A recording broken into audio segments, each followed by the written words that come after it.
Salve meus amigos, tudo bem? Como é que vão por aí? Então, no vídeo de hoje eu quero conversar com vocês sobre as leituras que eu estou começando a fazer agora no ano de 2022, né? Na verdade já comecei no dia 1º e estou aqui encaminhando algumas coisas e quero trocar uma ideia com vocês a esse respeito aqui hoje para poder dar uma resumida no que esses livros dizem e também no que eu espero deles, tá? Antes de mais nada, e agradecer aí mais uma vez as mensagens de apoio que eu tenho recebido por conta do canal e também dizer a vocês que eu estou lançando aqui uma campanha no Apoia-se. Se você quiser, o link está aqui embaixo na descrição do vídeo, e se você quiser apoiar aqui essa iniciativa, vai ser sempre muito bem-vindo, tá? E tem o Pix também, para se você se interessar, tá? Então, sem mais delongas, vamos para os livros, né, que eu já comecei a ler aqui e estou querendo trocar com vocês, dialogar e também saber a opinião de vocês, se vocês já leram, se vocês não leram, e se vocês têm alguma informação a mais aqui a acrescentar, que é sempre muito bem-vindo, tá? Então, na verdade eu vou começar primeiramente com um livro que eu já estava lendo, né, há bastante tempo e parei por conta de uma série de questões aí que aconteceram, que eu tive que resolver, e estou retomando essa leitura, na verdade, que é esse livro aqui, que é uma antologia da poesia chinesa clássica, né, da dinastia Tang. Tá? Tem essa capa aqui vermelha, né, um livro bem grande, e é um trabalho fantástico da editora da Unesp, né, que é a Universidade do Estado de São Paulo, e é um livro fantástico, assim, fantástico. Tem introdução dos tradutores do chinês para o português, né? A edição é bilíngue, né? Evidente que é bem difícil, né? Você tem que saber o chinês para poder fazer essa conexão aqui, mas de qualquer maneira só o contato visual com os ideogramas aqui, com os símbolos chineses, já é fantástico, já é uma coisa, já é uma experiência muito interessante e até mesmo poética, né? E os autores que estão citados aqui nesse livro, eles produziram, né, por volta do século IX depois de Cristo, né? Quer dizer, então já tinha uma produção poética bem vigorosa na China nessa época, e é muito interessante a gente conhecer essas diferenças culturais, porque a gente tem uma certa visão um pouco ocidentalizada, né, das culturas orientais, e esse tipo de trabalho ajuda muito a desmistificar certas coisas, né? Você vê que um país como a China, que tem uma complexidade muito gigantesca, tem uma história muito grande, com confucionismo e tudo mais, no século XX se vincula a certas conexões comunistas ali com Mao Tse-tung, Revolução Cultural, etc. E hoje já está despontando aí como uma das grandes economias do mundo, né? Daqui a pouco, segundo especialistas, daqui a pouco ela está ultrapassando, segundo os números também, né? Daqui a pouco ela já está ultrapassando os Estados Unidos aí como a economia mais forte do mundo, até porque tem uma população que é quase 4 vezes maior, né? Então isso gera um mercado consumidor ali, um mercado de produção muito grande, e coloca a China nesse patamar aí muito significativo do mundo atual. Então esse trabalho é muito interessante, tem aqui, né, vários poetas aqui, a gente pode pegar aqui para citar alguns nomes, né? Tem uma introdução fantástica, né? Tem um instituto dentro da Unesp chamado Instituto Confúcio, né, que faz essas traduções, publicações, e que quem assina aqui, o diretor, é o Luiz Antônio Paulino, tá? Então, aqui tem uma introdução longa, né? Vocês podem ver aqui, estou manuseando o livro, a introdução é longa e fala sobre estilo, fala sobre cultura da época, sobre as questões políticas da época também, é bem abrangente, tá? E você tem vários nomes aqui, né, que são pouco conhecidos da maioria, né? Vou falar alguns para vocês aqui. O Li Bai, né? Que mais aqui? Du Fu, né? São nomes curtos, né, que eles têm. Van Wey, tá? E vários outros aqui. Eu já estou adiantado aqui nessa leitura, estou já mais ou menos na página 184 e cheguei no poeta chamado Meng Hao Han, né? E enfim, é muito interessante, uma coisa rápida que vale falar sobre esse livro é que ele põe a gente em contato com uma certa gramática que é diagonal, que é desviada, né, daquilo que a gente está acostumado a ver no português, no próprio francês, no alemão, enfim, no inglês, no espanhol, nas línguas mais próximas aqui da gente, né? Porque é uma gramática, por exemplo, que tem, praticamente não tem conectivo, né? Então os substantivos e os adjetivos eles flutuam no texto sem esses elementos menores, as conjunções, os pronomes que a gente está acostumado a ver aqui no português coloquial, né? Então, quer dizer, isso cria imagens poéticas e metáforas visuais que são interessantíssimas para o nosso olhar, que está muito acostumado com essas... É claro que quem lê poesia, né, já se acostuma com esse tipo de coisa naturalmente, porque a poesia tem uma linguagem já mais metafórica mesmo, mais desviada também desse padrão. Mas enfim, você tem uma coisa que é mais ainda, né? É um desvio ainda mais radical quando você tem um contato com a poesia de uma língua como a chinesa, que é bastante diferente das línguas ocidentais que a gente está acostumado a ver, e que são, né, quase todas herdeiras do tipo de base, de origem do português, né? Então, enfim, fica a dica aqui. Eu já comecei a ler, já passei da metade, na verdade, tá? E vou contando para vocês aos poucos aqui, conforme for passando a leitura, tá? O próximo livro aqui que eu vou mostrar para vocês é o livro do Manuel de Barros, né? Tá, o Arranjos para Assobio, nessa edição belíssima aqui da Alfaguara, que tem também uma edição fantástica. Eu escrevi há poucos dias no Facebook sobre essa coleção da Alfaguara, né? Essa coleção do Manuel de Barros que está sendo lançada está sendo relançada pela Alfaguara, porque tem várias conexões aqui interessantes, né? Tem uma lista no final, uma lista bibliográfica com trabalhos acadêmicos a respeito do Manuel de Barros, né? Ou seja, dissertações de mestrado, teses de doutorado, para além de livros publicados sobre a obra dele também, além de filmes, documentários, sabe? É um trabalho interessantíssimo aqui da editora, que traz também no início um texto, né? Uma introdução, e eu já percebi, porque eu estou com alguns dessa coleção aqui, né? Alguns eu já tinha, né? A maioria eu já tinha, estou com esse aqui. E todos eles têm um texto, uma introdução rápida, falando sobre a obra do poeta a partir do olhar de um escritor da cena contemporânea. Então, no caso desse aqui, do Arranjos para Assobio, o texto é do Luiz Rufato, né? Então, assim, muito interessante, e eu já comecei a ler, comecei a ler anteontem, na verdade, né? Quer dizer, já adiantei essa leitura que eu estava pretendendo fazer no início do ano, e já li alguns poemas aqui, realmente estou gostando muito, né? Ele fala dos inutensílios e de uma série de outras coisas aqui que são muito bacanas, muito importantes para a gente pensar o mundo, inclusive, e que com certeza vão me ajudar aí também no meu projeto aqui, no meu processo de doutorado que eu estou começando esse ano, e que vai ser uma pesquisa sobre Manuel de Barros, e que eu vou aos poucos também aqui trocando com vocês a esse respeito, tá? Então, assim, vale muito a pena indicar. E, enfim, eu vou comentando com vocês também aqui algumas riquezas dessa leitura, porque realmente é um autor muito importante, Manuel de Barros, e certamente é um livro interessante porque tem, inclusive, algumas conexões com a música aqui, né? Algumas conexões da poesia com a música, a partir dessa ideia dele de arranjos para assobio, né? Que eu acho muito interessante de pensar, porque se a gente inicialmente reflete um pouco sobre essa questão,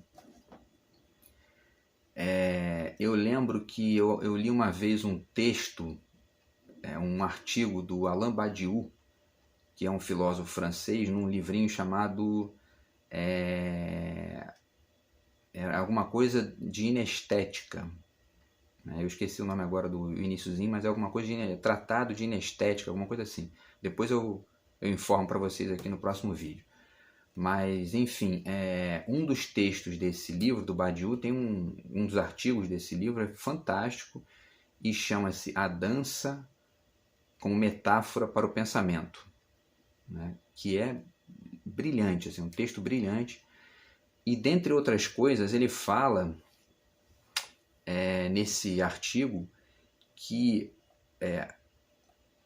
a grande dança como metáfora do pensamento é aquela que supera tanto os movimentos aleatórios do corpo, que são aqueles completamente desvinculados de qualquer conexão mínima com o trajeto da melodia que está ali se configurando naquele momento, e também, no outro extremo, não é a coreografia, né? Que seria a dança militarizada por uma espécie de processo contínuo e projetado de saídas sem abertura para nenhum tipo de deslocamento mínimo ali, que seria uma certa inserção de criatividade, né? Então o Badiou vai dizer que a grande dança como metáfora do pensamento é aquela que fica num entremeio entre essa coreografia muito sistematizada de um lado e do outro essa coisa, essa movimentação totalmente aleatória que não tem nenhum tipo de vínculo, ele não tem nenhum tipo de elaboração mínima, né? Essa é a grande questão. E aí eu penso nisso para poder refletir a ideia de assobio, né, que o Manuel de Barros está trazendo, porque de fato o assobio ele também não é uma coreografia, né? Você tem ali uma liberdade de deslocar as notas, entre aspas, né, do que você está produzindo, e também não é uma coisa completamente, né, desprovida ali de conexão com a música, porque você pode criar ali um ritmo, enfim, fica uma coisa muito interessante, muito próxima disso que o Badiou coloca como metáfora, como dança, como metáfora para o pensamento, né? Então é uma conexão filosófica possível aqui com a poesia do Manuel de Barros, e ao mesmo tempo ajuda a gente a pensar até mesmo no quanto essa ideia de arranjo para assobio pode ir dando pistas, né, do que o Manuel de Barros está apresentando na produção poética dele, né? E eu também, né, vou lendo aqui, vou produzindo algumas coisas aqui, vou trocando com vocês também com o passar do tempo, tá? Então esse é o segundo livro da lista, né? Então vamos para o terceiro, para o vídeo não ficar muito longo. O terceiro livro da lista é o livro do Ciro Gomes, né? Projeto Nacional O Dever da Esperança. Estou começando a ler também, já li mais ou menos umas 30 páginas aqui do livro, e estou gostando, é interessante porque um dos méritos, né, desse trabalho do Ciro, pelo que eu li aqui, pelo que eu já escutei de entrevista dele falando a respeito e tudo mais, é o de apresentar um projeto efetivamente de reindustrialização do país e, ao mesmo tempo, de percepção de certos problemas macro e microeconômicos que ficam muitas vezes deixados de lado no debate corriqueiro aí da política, né? Fica se falando muito em um monte de coisa, em corrupção, em uma série de coisas que são temas importantes e tudo mais, mas o excesso de discussão nesse tipo de problema, de questão, vamos dizer, tira de cena esse tema que é o mais importante do país, na realidade, que é como que se constrói um projeto de verdade para o país, como se constrói conexão entre os vários setores da economia, da produção tecnológica, da produção de educação, da saúde pública, etc. Quer dizer, todas essas conexões ficam meio que deixadas de lado a partir de um certo excesso, né, que esses temas mais usuais aí que têm sido colocados no debate ficam forçando a barra, né?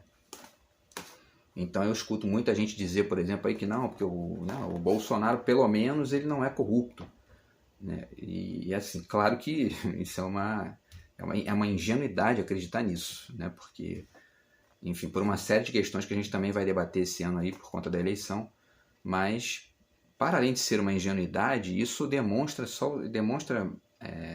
um ponto muito importante, que é o seguinte: geralmente quando se centra o debate nesse tipo de questão é porque o projeto não está sendo discutido, né? Quais são as premissas macroeconômicas, quais são as premissas de incentivo à indústria, de incentivo à economia, do consumo, do crédito, etc.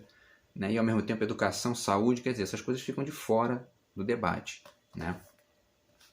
Então uma das coisas que me fez ter vontade aqui de acessar essa contribuição do Ciro Gomes é essa questão da reindustrialização do país, né, dos investimentos em tecnologia, educação, saúde, etc. E está tudo aqui, eu quero dar uma lida e vou trocando essa ideia com vocês também aqui para a gente poder debater e ir pensando também na eleição, pensando também no processo eleitoral, que é muito importante, que vai gerar uma eleição no final do ano aí e que certamente vai ser muito importante, porque a gente está num bueiro, né? Essa é a grande verdade, a gente está num bueiro, a economia do país está destruída, né? E a gente tem que achar uma saída para isso, uma solução para isso, e a saída só vai vir debatendo, lendo, estudando, e refletindo, e trocando ideia, e chegando aqui a consensos que permitam que a gente saia do rumo que a gente está tomando no momento, né? Porque está tudo horrível, né? Desemprego muito alto, inflação muito alta, o custo de vida altíssimo, tudo caro pra caramba, né? E enfim, isso é fruto da política e tem que ser discutido, e os livros estão aí para ajudar a gente nesse sentido. Tá aqui o livro do Ciro e eu vou trocando essas ideias com vocês também, tá? O quarto livro da lista é um livro grande, né? Chama-se A Estetização do Mundo, Viver na Era do Capitalismo Artista, né? É um livro do Gili Lipovetsky e Jean Serroy, ou Serroy, eu agora não sei exatamente o sobrenome dele, mas é por aí. E esse livro eu já tenho ele há alguns anos e agora que eu estou conseguindo parar para ler, né? E já dei uma pincelada aqui também no início, e é interessante porque ele está sugerindo que essa forma da estética, né, da arte, da produção artística, né, ela foi galgando espaço nos séculos, foi galgando espaço, e chegou no mundo contemporâneo, no mundo recente e contemporâneo, no qual ela toma conta do mundo inteiro a partir de certas movimentações do capitalismo, né? Então eu ainda não sei como que ele define exatamente essa ideia de capitalismo, porque isso é importante, né? Eu tenho outras leituras aqui, tenho uma forma de ver isso, acho que é importante criar esse diálogo para poder entender qual é a ideia que ele tem de capitalismo e conectar com outras leituras aqui para a gente poder chegar, né, também algumas reflexões minhas aqui e chegar a uma conclusão de se faz sentido ou não ele conectar essa ideia de uma certa estetização do mundo inteiro na conta do capitalismo, né? Ou se isso não seria de repente uma movimentação até mais ampla que talvez ele não esteja nomeando da forma correta, né? Às vezes acontece em alguns livros, o autor desenha bem o enredo do que está acontecendo, mas ele nomeia de uma forma, ou conceitua de uma forma problemática, porque ele de repente não percebeu um ponto, não percebeu um detalhe. Isso é muito comum, né? Isso acontece, e enfim, a gente também dá uma contribuição e isso fica sempre em aberto para poder as pessoas pensarem a respeito e também contribuírem, também, né, acrescentar. Então quem já leu aqui, se quiser dar um comentário aqui, vai ser sempre bem-vindo, e a gente vai debatendo também esse livro conforme eu for lendo, tá? Tá aqui, ó, A Estetização do Mundo, né? Jean Serroy e Gil Lipovetsky, tá? Uma edição muito interessante da Companhia das Letras, está aqui, né? Livro, mais de 400 páginas, é um primeiro calhamaço do ano e vamos que vamos, que vai dar tempo de leitura, né? E, para finalizar, tem mais 2 livrinhos aqui, esse que foi um achado, né, da minha amiga Eliane, mando um abraço para ela aí, agradecer aqui a dica, tá? Chama-se Manuel de Barros, A Poética do Deslimite, do Elton Luiz Leite de Souza, das 7 letras, em conexão com a FAPERJ, tá? Então, o Elton está aqui refletindo sobre a questão do deslimite na poesia do Manuel de Barros, e é uma ideia que me interessa muito aqui também nesse processo de início de produção e de reflexão do doutorado. E eu comecei a ler também, li umas 5 páginas, na verdade. Ainda não terminei a introdução, mas vou fazer isso e vou dialogando com vocês também a respeito, tá? Então, Manuel de Barros, A Poética do Deslimite, do Elton Luiz Leite de Souza, tá? E por último, né, esse que é o único que eu ainda não comecei a ler, mas eu quero fechar o mês já tendo lido esse aqui também, né, que é o Terra Sonâmbula, do Mia Couto, tá? Tá aqui, ó.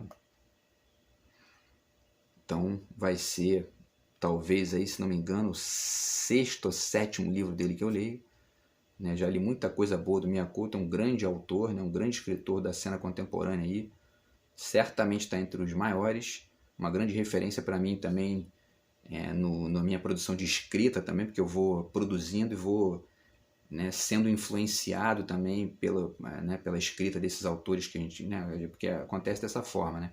A gente é muito também o que a gente lê, né? E quando a gente escreve, a gente